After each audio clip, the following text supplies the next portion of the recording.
Welcome back to the new Yachtsman. Today I've got a great guest, Phil Friedman. Phil's got decades of experience in the space we're talking about.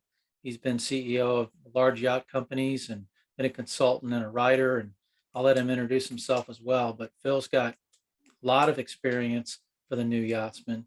And today I just want to pick his brain on suggestions for you, the new Yachtsman, and how to get started in the industry and kind of what things to look for and how to select the right yacht. So Phil, why don't you go ahead and give a little background about yourself, and we'll get going. Okay, yeah, I've been in the recreational marine industry as a boat builder, designer, and marine business manager for more than 30 years. At one point in the early 2000s, for several years, I was president and CEO of Palmer Johnson Yachts in Sturgeon Bay, Wisconsin, and Savannah, Georgia, where we built and refit large mega yachts to approximately 200 feet.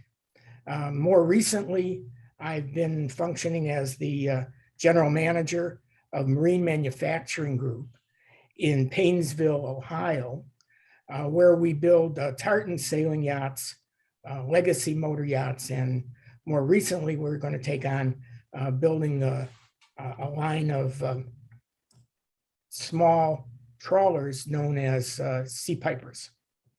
That's great.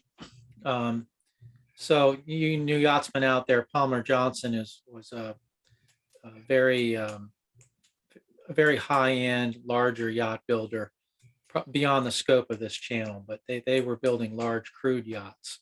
So Phil has a lot of experience in the 10 million plus area, and also has background in everything from smaller sailboats and trawlers. So Phil, I think a great place to start is if I was a executive retiring from my company and I'm, possibly in my 60s, I don't have a long history of boating in my family or in my background. What would you advise them to do first when they want to find their first, I'd say, yacht in the 50 to 70 foot range? What would be your advice to them as how to get started in this process? I think the important thing is to determine the mission for the yacht that you want to acquire. Is you have to figure out what you want to do. Do you want to spend time living aboard on an extended basis? Do you want to cruise? Do you want to island hop? Do you want to cross oceans? These are different missions for yachts, and the mission determines the kind of yacht. It really does determine the kind of yacht that you need and which will satisfy best your needs and requirements. Gotcha. How have you seen the industry really change in the last 15 or 20 years? I assume that early in your career, there was a lot more sailing going on now and a lot more slow trawlers. What are you seeing the demand is today for the new yachtsman? Well, again, I think the demand for, say, slower trawlers is pretty constant, but not necessarily because the market demands it, but because we're still bound by some myths in the industry, and one is that slow boats are more efficient. Slow boats cost less money to run, none of which is true if you can't do what you want to do with the boat. An example that I think about is I spent a number of years living aboard and cruising, and my wife and I are what I like to call destination cruisers. That is, we have no interest in spending long hours at sea. Days and weeks at sea.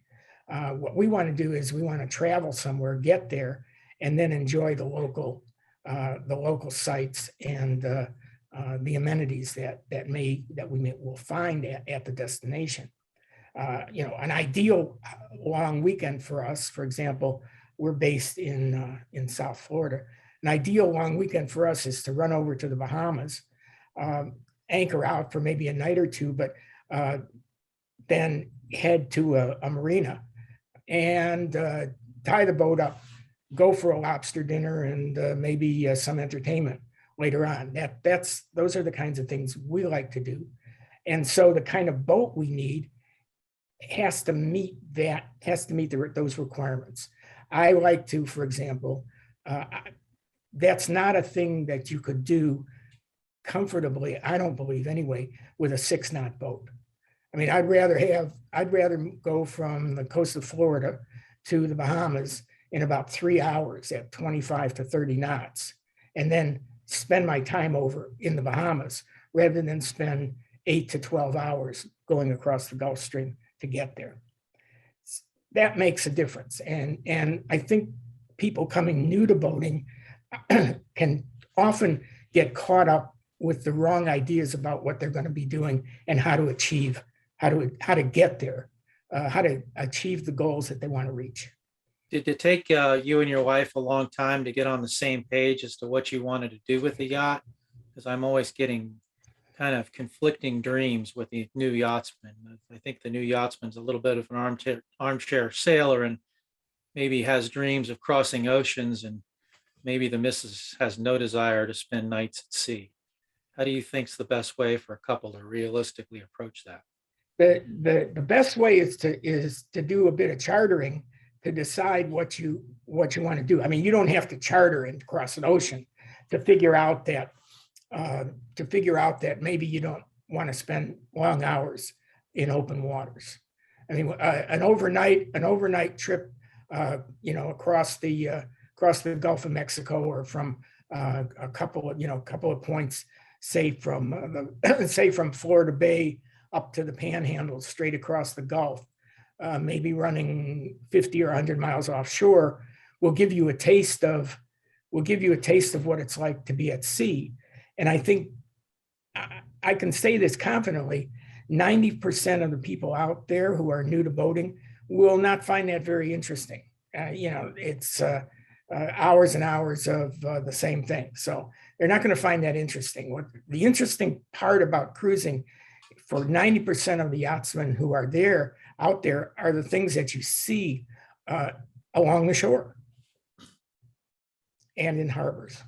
What about the initial budget for the new yachtsman? I get a lot of questions, and I guess, of course, it's dependent on the mission. But how do you think is the best way to approach how much they should spend on the boat and what their annual operating costs will be? What's your advice for them? Well, the old rule of thumb was always was that you could expect to spend, in terms of maintenance and repair, approximately 10% of the first cost of the boat if you started with a new boat.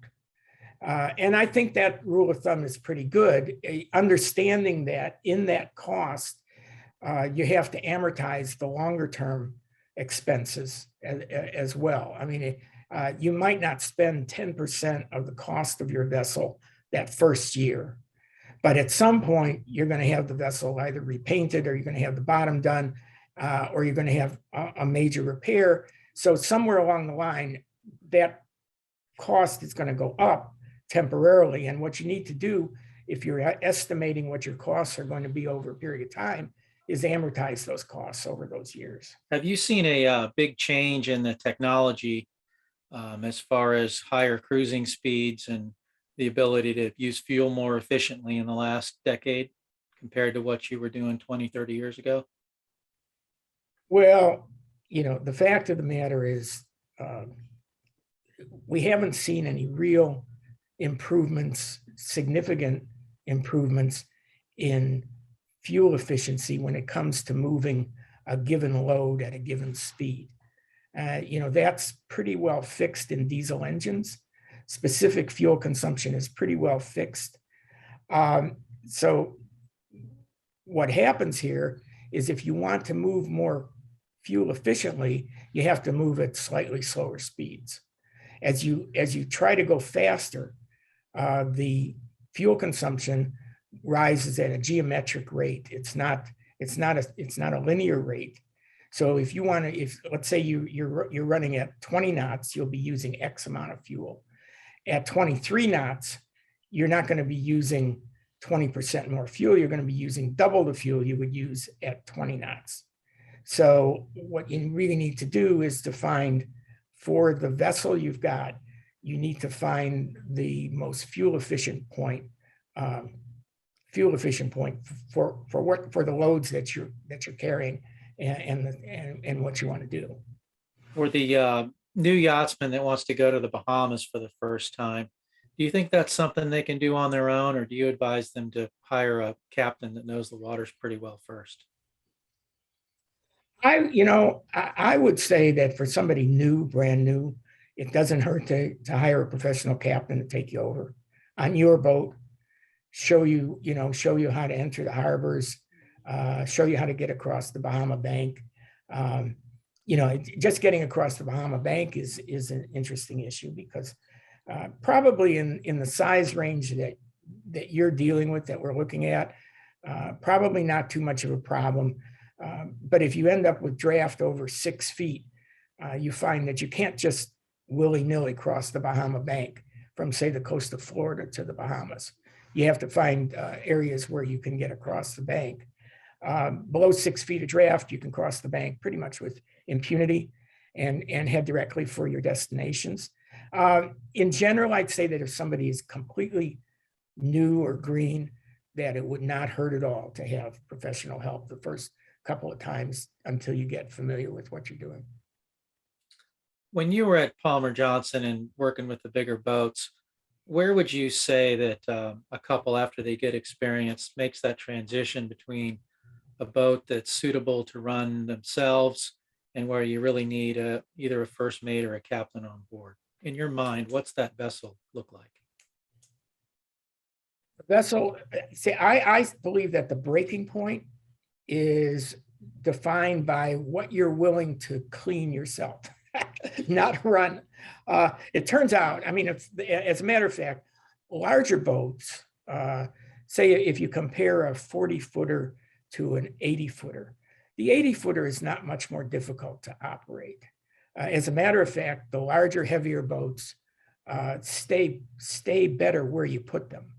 So you have to develop the skills to operate the boat, but in general, they're not that much more difficult to operate. And of course, nowadays with bow thrusters and stern thrusters and skyhook engine controls, that is, engine controls which create a vector that will keep you in one place. They'll vector the power so you can stay in one place. You can really handle a fairly large vessel. And I think personally, from an owner's standpoint, the breaking point comes at the point at which you can no longer just even wash the boat yourself. You don't want to spend 6 or 8 or 10 hours running and then another 6 or 8 or 10 hours washing the boat down and keeping her clean. And it's at that point where you need crew to maintain the boat. Otherwise, you never get to enjoy her. Now, I can tell you this, not too long ago, a few years ago, I supervised the construction of an 80-footer in Taiwan for a couple, a Texas couple, and they were moving aboard. They were semi-experienced boaters, but had not been on a vessel that size, but they wanted to move aboard and live aboard.